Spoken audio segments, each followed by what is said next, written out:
மக்களா பார்த்தீங்களா, சுற்றி வெளிச்சமாக பிரகாசமாக இருக்குது. எங்கள் வீட்டில் கொஞ்சம் சுற்றி உள்ள வீடு தவிர பார்த்தீங்கன்னா வீட்டில் கரண்ட் இருக்குது.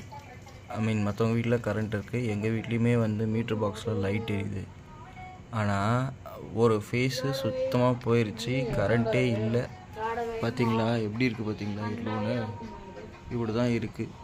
அதே மாதிரி பார்த்தீங்கன்னா மீட்ரு பாக்ஸில் லைட் எரியுது. இதை பாருங்கள், உங்களுக்கு தெரியும்னு நினைக்கிறேன். மீட்ரு பாக்ஸில் லைட் எரியுது, ஆனால் உள்ளே கரண்ட் இல்லை.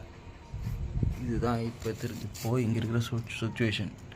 இது எங்கன்னு பார்த்தீங்கன்னா மூளை முடுக்கு அங்கே இங்கெல்லாம் ஒன்றும் கிடையாது. இது சிட்டி சென்டராக இருக்கிற குரோம்பேட்டு. என்னடா சிட்டிக்கு வெளியே இருக்குது, சிட்டிக்குள்ளே இப்போதைக்கு சிட்டிக்குள்ளே இருக்குதுங்க குரோம்பேட்டு. சரிங்களா? அப்போ இங்கேயே வந்து இந்த நிலமையாக தான் இருக்குது.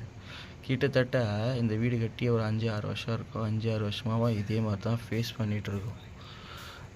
இப்போ மாற்றுறேன் ட்ரான்ஸ்ஃபார்மர் மாற்றுறேன் அப்படின்ற மாதிரி ஏதாவது பேச்சு வரும்.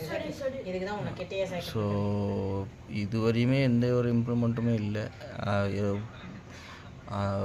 இதுமாரி புதுசாக ஆட் பண்ணுறது எல்லாமே ஒரே லைன்லேயே கொடுக்குறாங்க. சம்டைம்ஸ் வந்து ட்ரான்ஸ்ஃபார்மர் வந்து வெடிஞ்சு போகுது, ஷார்ட் ஆகிடுது. ஆக்சுவலாக வந்து சூடாகும் இல்லையா, அது மாதிரி சூடாகி போய் வெடிச்சும் போகுது. இதுக்கு என்ன தான் ரெசல்யூஷன் சொல்லிட்டு யாருமே சொல்ல மாட்றாங்க. எங்களுக்கும் வந்து எந்த ஒரு வழியும் தெரியல. ஸோ இங்கே போட்டிருக்கேன். இது வந்து எங்கேயாச்சும் ஏதாச்சும் ஒரு வழி பிறக்காதா? ஏன்னா இப்போது நான் வந்து ஒரு பணக்காரனாக இருந்தேன்னா ஏதாவது ஒரு இது போட்டு 2 வழி பண்ணியிருப்பேன். ஒன்று சோலார் ஏதாவது மாதிரி போட்டிருப்பேன், இல்லைனா வந்து ஒரு அட்லீஸ்ட் ஒரு இன்வெர்ட்டராச்சும் போட்டிருப்பேன்னு வச்சுக்கோங்களேன். இல்லை இன்வெர்ட்டர், இல்லை எமர்ஜென்சி லேம்பு, எமர்ஜென்சி ஃபேன், அது இதுன்னு சொல்லிட்டு ஏதாச்சும் வாங்கி வச்சுருப்பேன். எதுவுமே வழி இல்லாதவங்களுக்கு தான் இந்த மாதிரி கரண்ட்னு சொல்லிட்டு அரசு கொடுக்குறத வந்து யூட்டிலைஸ் பண்ணுறாங்க. ஆனால் அதுவுமே இப்படி தான் இருக்குதுன்னு வச்சுக்கோங்களேன். இப்போது சிலர் சொல்லுவாங்க, இதில் வந்துடுவாங்க, கமெண்ட்ஸில் வருவாங்க, இதெல்லாம் வந்து இது பண்ணி தான் போகணும் அப்படின்ற மாதிரி வருவாங்க. நீங்களே சொல்லுங்கள், எங்கள் வீட்டில் ஒரு குழந்தை இருக்கான் அதுவா, அதேமாதிரி எங்களை மாதிரி இருக்கவங்க ஒவ்வொரு வீட்லேயும் ஒரு குழந்தை இருக்கும். இந்த வெயிலில்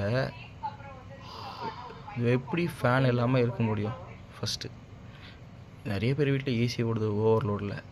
அந்த ஓவர்லோடில் ஓடி எங்களுக்கு கரண்ட் இல்லாமல் போகுது. இதெல்லாம் நியாயமா இல்லையா?